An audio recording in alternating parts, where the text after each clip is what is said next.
ਵੀ ਹੋ।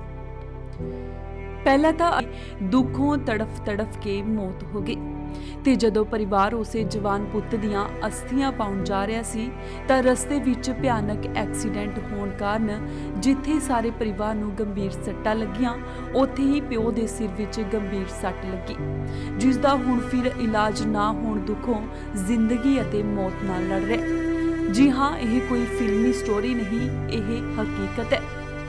ਪਿੰਡ ਵਰਪਾਲਾ ਦੀ ਰਹਿਣ ਵਾਲੀ ਇਸ ਗਰੀਬ ਪਰਿਵਾਰ ਦੀ ਮੁਖੀ ਰਾਣੀ ਕੌਰ ਨੇ ਦੱਸਿਆ ਕਿ ਪਹਿਲਾਂ ਤਾਂ ਉਸ ਦਾ 18 ਸਾਲ ਦਾ ਪੁੱਤ, ਜਿਸ ਨੂੰ ਡੇਂਗੂ ਦਾ ਬੁਖਾਰ ਹੋਇਆ ਸੀ ਅਤੇ ਪਿਆਸਿਆਂ ਦੁੱਖੋਂ ਉਸ ਦਾ ਇਲਾਜ ਨਹੀਂ ਹੋ ਸਕਿਆ, ਜਿਸ ਕਾਰਨ ਪਿਛਲੇ ਸ਼ਨੀਵਾਰ ਉਸ ਦੀ ਤੜਫ ਕੇ ਮੌਤ ਹੋ ਗਈ ਅਤੇ ਉਸ ਦੀਆਂ ਅਸਥੀਆਂ ਪਾਉਣ ਲਈ ਗੋਇੰਦਵਾਲ ਸਾਹਿਬ ਨੂੰ ਪੂਰਾ ਪਰਿਵਾਰ ਇੱਕ ਆਟੋ ਤੇ ਸਵਾਰ ਹੋ ਕੇ ਜਾ ਰਿਹਾ ਸੀ।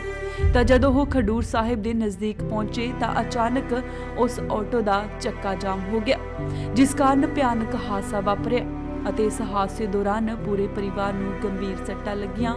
ਉੱਥੇ ਹੀ ਉਸਦੇ ਪਤੀ ਦੇ ਸਿਰ ਵਿੱਚ ਗੰਭੀਰ ਸੱਟ ਲੱਗੀ, ਜਿਸ ਕਾਰਨ ਉਹ ਉਸ ਦਿਨ ਤੋਂ ਹੀ ਹਸਪਤਾਲ ਦੇ ਵਿੱਚ ਦਾਖਲ ਕਰਕੇ ਅਤੇ ਪਿੰਡ ਵਿੱਚੋਂ 100 ਰੁਪਇਆ ਇਕੱਠਾ ਕਰਕੇ ਉਸ ਦਾ ਹਸਪਤਾਲ ਵਿਖੇ ਜਿੰਨਾ ਕੁ ਇਲਾਜ ਹੋਇਆ ਕਰਵਾਇਆ ਗਿਆ, ਪਰ ਹੁਣ ਉਹਨਾਂ ਕੋਲ ਕੁਝ ਵੀ। ਕੀ ਨਾਮ ਵੀਰ ਤੇਰਾ? ਰਾਮ ਵੀਰ ਸਿੰਘ ਜੀ। ਤੇ ਕੀ ਗੱਲ ਹੈ ਜਿਹੜੇ ਕੋਠੇ ਡਿੱਗੇ ਪਏ ਆ, ਤੰਬੂ ਲਾ ਕੇ ਬੈਠੇ, ਕੀ ਗੱਲ ਕੀ ਹੈ? ਇਹ ਸਰ ਦਿਹਾੜੀ ਕਰਦੇ ਹੁਣ ਮੀਂਹ ਬਾਰਿਸ਼ ਹੁੰਦੀ ਤੇ ਰਾਤ ਦਾ ਟਾਈਮ ਸੀ ਤੇ ਉੱਠੇ ਤੜਕੇ 5 ਵਜੇ ਤੇ ਬਾਹਰ ਨਿਕਲੇ, ਬੱਚੇ ਲੱਗੇ ਮੀਂਹ ਘੜਿਆ ਸੀ ਤੇ ਉਹ ਬਾਹਰ ਨਿਕਲੇ ਨਾਲ ਹੀ ਛੱਤ ਡੇਪੀ ਸਟੀਲ ਦੀ ਟਾਰ ਟੁੱਟ ਗਈ ਤਾਂ ਕਰਕੇ। ਕਿੰਨਾ ਚਿਰ ਹੋ ਗਿਆ? ਇਹ ਹੋ ਗਏ ਭਾਈ 4 ਮਹੀਨੇ ਹੋ ਗਏ। ਤੇ ਬਣਾਉਂਦੇ ਕਿਉਂ ਨਹੀਂ ਇਹਨੂੰ? ਉਹ ਭਾਈ ਉਹ ਪੈਸਾ ਕਰਕੇ ਇਹਦਾ ਸਾਡੀ ਤਾਂ ਮਿਹਨਤ ਆਈ ਤੇ 300 ਰੁਪਏ ਦਿਹਾੜੀ ਕਰੀ ਤੀ ਆ, 250 ਖਰਚਾ ਆ ਜਾਂਦਾ ਉਹ ਤਾਂ ਕਿ ਮਿਹਨਤ ਕੀ ਕਰੀ ਤੀ ਤੇ ਉਹ ਪੈਨ ਤਾਂ ਨਹੀਂ ਦੇ। ਦਿਹਾੜੀ ਕਾਦੀ ਕਰਦੇ? ਮਿਸਤਰੀਆਂ ਨਾਲ ਜਾਈਦਾ ਜੀ। ਤੇ ਕੋਈ ਸਰਕਾਰੀ ਦਰਬਾਰੇ ਕਿਸੇ ਨੂੰ ਨਹੀਂ? ਗਏ ਜੀ, ਮੈਂ ਦੱਸਾਂਗੇ ਲੋਕ ਐਮਐਲਏ ਸਾਹਿਬ ਕੋ ਗਏ ਹਾਂ, 10 ਜਣ ਗਏ ਇਕੱਠੇ ਕਰਕੇ। ਉਹ ਕਹਿੰਦੇ ਰਿਪੋਰਟਾਂ ਤੋਂ ਪਹਿਲਾਂ ਤੁਹਾਡਾ ਕੰਮ ਬਣ ਜੂਗਾ। ਮੁੜ ਕੇ 4 ਮਹੀਨੇ ਸਾਡੀ ਕੋਈ ਸੁਣਾਈ ਨਹੀਂ ਹੋਈ ਤੇ ਗਲੀ ਮਹੱਲੇ ਵੀ ਕੋਈ ਆਪਣੇ ਕੋਲ ਬਾਹਰ ਨਹੀਂ ਕਿਸੇ ਨੇ ਫੜੀ ਤਾਂ ਕਰਕੇ। ਤੇ ਫਿਰ ਇਸ ਤਰ੍ਹਾਂ ਕਰਕੇ ਤੁਹਾਡੀ ਦੱਸ ਤੰਬੂ ਕਾ ਤੋਂ ਲਾਇਆ? ਤੰਬੂ ਤਾਂ ਕਰਕੇ ਵੀ ਰਹਿਣਾ ਪੈਂਦਾ ਸੀ, ਕੋਈ ਬਾਰਿਸ਼ ਬੁਰਸ਼ ਹੁੰਦੀ ਹੈ ਤਾਂ ਕਰਕੇ ਬੱਚਾ ਕਰਕੇ ਲਾਇਆ ਇਸ ਕਰਕੇ ਰਹਿਣ ਕੇ। ਤੇ ਗਾੜੀ ਸਿਆਲ ਹੈ ਤੇ ਸਿਆਲ ਚ ਕਿਸ ਤਰ੍ਹਾਂ ਗੁਜ਼ਾਰਾ ਕਰੋ? ਸਿਆਲ ਕੋਲ ਸਾਰੇ ਨੂੰ ਕਰਨਾ ਹੀ ਪੈਣਾ ਗੁਜ਼ਾਰਾ, ਦਿਹਾੜੀ ਦਾ ਪਿਆ ਕੋਈ ਕਿਸੇ ਬੰਨੇ ਆਉਂਦੇ ਦੇ ਨਹੀਂ ਪੈਸੇ। ਕੀ ਮੰਗ ਕਰਦੇ? ਮੰਗ ਇਹ ਕਰਦੇ ਵੀ ਸਾਡੇ ਕਮਰੇ ਦੀ ਛੱਤ ਪਏ, ਬਸ ਉਹ ਸਰਕਾਰ ਕੋਲ ਸਾਨੂੰ ਕੋਈ ਕੰਮ ਨਹੀਂ। ਇੱਕ ਸਾਡੀ ਬੇਟੀ ਛੋਟੀ, ਉਹਦਾ ਸਕੈਨ ਕਰਕੇ ਬਸ ਇਲਾਜ ਨਹੀਂ ਹੁੰਦਾ। ਉਹ ਜਿੰਨੇ ਜਾਂਦੇ ਉਹਨੂੰ ਅਗਰ ਦਵਾਈ ਮਹਾ ਹੀ ਚੱਲਦੀ 30-40 ਦਵਾਈ ਲਿਆਈ, ਉਹ ਬੁਖਾਰ ਹੁੰਦਾ ਰਾਤ ਨੂੰ, ਦਿਨੇ ਲੱਥ ਜਾਂਦਾ, ਮੁੜ ਕੇ ਫੇਰ ਹੋ ਜਾਂਦੀ ਰਾਤ ਨੂੰ ਢਿੱਲੀ ਹੋੜੀ। ਕੀ ਨਾਮ ਹੈ ਜੀ ਤੁਹਾਡਾ? ਮਨਜੀਤ। ਤੇ ਕੀ ਗੱਲ ਹੈ ਜਿਹੜੇ ਤੰਬੂ ਲਾ ਕੇ ਬੈਠੇ?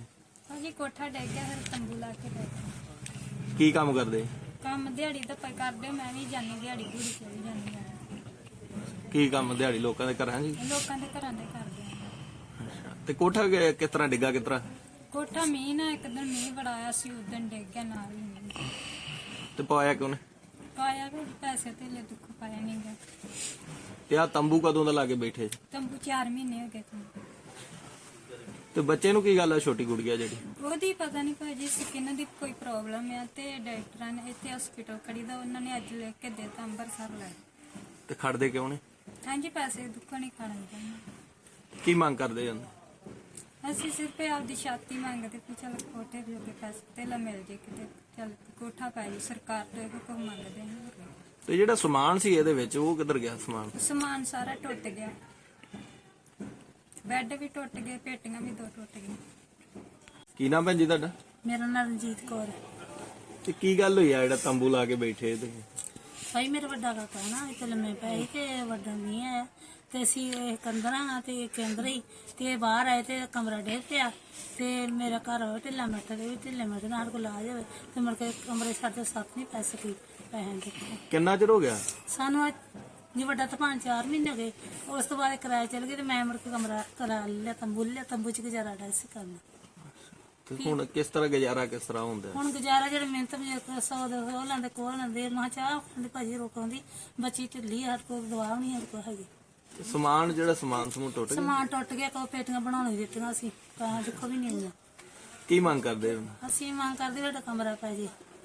ਨਹੀਂ ਕੋਈ ਸਰਕਾਰੀ ਦਰਬਾਰੇ ਕਿਤੇ ਨਹੀਂ ਗਿਆ ਕਿਸੇ ਹਾਂਜੀ ਭਾਈ ਅਸੀਂ ਗਏ ਹਾਂ 2-3, ਅਸੀਂ ਅੰਮ੍ਰਿਤਸਰ ਵੀ ਗਿਆ ਸੀ ਤੇ ਸਾਡੀ ਕਿਸੇ ਨੇ ਭਾਜੀ ਹੈਲਪ ਨਹੀਂ ਕੀਤੀ ਤੇ ਅਸੀਂ ਵੀ ਸਾਡਾ ਕਮਰਾ ਪੈ ਜੇ, ਸਾਡਾ ਲਾ ਜੇ ਥੋੜਾ ਜਿਹਾ। ਵੀਰੇ ਤੁਹਾਡਾ? ਵੀਰ ਜੀ ਮੇਰਾ ਨਾਮ ਸੁਖਬੀਰ ਸਿੰਘ ਹੈਗਾ ਜੀ। ਤੇ ਤੁਸੀਂ ਗੁਆਂਢ ਚ ਰਹਿੰਦੇ ਵੀਰ ਨੂੰ? ਹਾਂਜੀ ਸਰ। ਤੇ ਕੀ ਗੱਲ ਹੈ, ਇਹਨਾਂ ਦੇ ਕੀ ਹਾਲਾਤ ਨੇ ਘਰ ਦੇ? ਹਾਲਾਤ ਸਾਰਿਆਂ ਦੇ ਬਹੁਤ ਹੀ ਮਾੜੇ ਆ ਜੀ। ਵਿਚਾਰਿਆਂ ਨੇ ਗਰਮੀਆਂ ਵੀ ਇਸੇ ਵਿੱਚ ਹੀ ਕੰਮ ਕੱਢੇਗਾ। ਕੀ ਗੱਲ ਕੀ? ਹਾਂਜੀ, ਗੱਲ ਕੀ ਪੂਰੀ? ਗੱਲ ਸਰ ਇਹ ਹੈ ਕਿ ਇਹ ਮਕਾਨ ਇਹਨਾਂ ਦੇ ਵਿਚਾਰਿਆਂ ਦੇ ਡੇਪਿਆ ਸੀ ਮੀਂਹ ਮੂੰਹ ਪੈ ਕਿਤੇ। ਇਹਨਾਂ ਨੇ ਮਤਲਬ ਕਿ ਹਰਮਿੰਦਰ ਸਿੰਘ ਗਿੱਲੋਂ ਵੀ ਕਿਹਾ ਸੀ, ਉਹ ਗਏ ਵੀ ਗਏ ਸੀ ਅੰਮ੍ਰਿਤਸਰ ਕੋਠੀ 'ਚ, ਪਰ ਕੋਈ ਸੁਣਵਾਈ ਨਹੀਂ ਸਰ ਹੋਈ। ਤੇ ਇਹ ਕਰਕੇ ਅਸੀਂ ਮੰਗ ਕਰਦੇ ਕਿ ਭਾਈ ਇਹਨਾਂ ਗਰੀਬਾਂ ਦਾ ਥੋੜਾ ਸੋਚਿਆ ਜਾਵੇ ਕਿ ਵਿਚਾਰੇ ਆਪਣਾ ਗੁਜ਼ਾਰਾ ਕਰ ਸਕਣ ਚੰਗੀ ਤਰ੍ਹਾਂ। ਵੇਖ ਲਓ ਤੁਹਾਡੇ ਸਾਹਮਣੇ ਹੁਣ ਠੰਡ ਪੈਣੀ ਆ, ਧੁੰਦਾਂ ਪੈਣੀਆਂ, ਤਰੇਲਾਂ ਵੀ ਪੈਣੀਆਂ। ਇਹ ਹਾਈ ਵੀ ਸਾਰੇ ਇਹਨਾਂ ਦਾ ਕੋਈ ਨਾ ਸੋਚਿਆ ਗਿਆ ਤੇ ਬਹੁਤ ਹੀ ਮਾੜਾ ਸਰਕਾਰ ਵਾਸਤੇ ਹੈਗਾ ਜੀ। ਇਹ ਕਦੋਂ ਦਾ ਲਾ ਕੇ ਬੈਠੇ ਤੰਬੂ ਹੈ? ਤੇ ਸਰ 4 ਮਹੀਨੇ ਪਾਸ ਹੀ ਹੋ ਗਏ ਇਹਨਾਂ ਨੂੰ। ਹਾਂਜੀ। ਤੇ ਕਿਸੇ ਨੇ ਵੀ ਨਹੀਂ ਸੁਣੀ ਇਹਨਾਂ ਦੀ ਨਾ ਸੁਣਾਈ? ਨਾ ਸਰ ਨਾ ਸਰਕਾਰ ਵਾਅਦੇ ਤਾਂ ਬੜੇ ਕਰਨ ਦੀ ਹੈ ਕਿ ਗਰੀਬਾਂ ਨੂੰ ਦਿੱਤੇ ਜਾ ਰਹੇ। ਨਾ ਨਾ, ਤੁਹਾਡੇ ਸਾਹਮਣੇ ਵੇਖ ਲਓ ਜੀ, ਕੋਈ ਵਾਅਦਾ ਹੋਵੇ ਤੇ ਇਹਨਾਂ ਨੇ ਬਣੇ ਨਾ ਵੇ 4 ਮਹੀਨੇ ਦਿੱਤੇ ਵੈਸੇ ਹੋ ਗਏ ਇਹਨਾਂ ਨੂੰ। ਹਾਂਜੀ। ਕੀ ਮੰਗ ਕਰਦੇ ਨੇ? ਮੰਗ ਸਰਕਾਰ ਕੋ ਇਹੋ ਕਰਦੇ ਆ ਕਿ ਇਹਨਾਂ ਦਾ ਮਕਾਨ ਮਕੂਨ ਚਾਰੇ ਦਾ ਬਣਾਇਆ ਜਾਵੇ। ਕਿ ਆਦੇ ਬੱਚੇ ਛੋਟੇ ਛੋਟੇ ਬੱਚੇ ਆਪਣੇ ਬੱਚਿਆਂ ਨੂੰ ਲੈ ਕੇ ਬਵੇ। ਤੁਹਾਡੇ ਸਾਹਮਣੇ ਵੇਖ ਲਓ ਕੀ ਹਾਲਾਤ ਇਹਨਾਂ ਘਰ ਦੇ। ਪੀੜਤ ਔਰਤ ਰਾਣੀ ਕੌਰ ਨੇ ਸਮਾਜ ਸੇਵੀਆਂ ਤੋਂ ਮੰਗ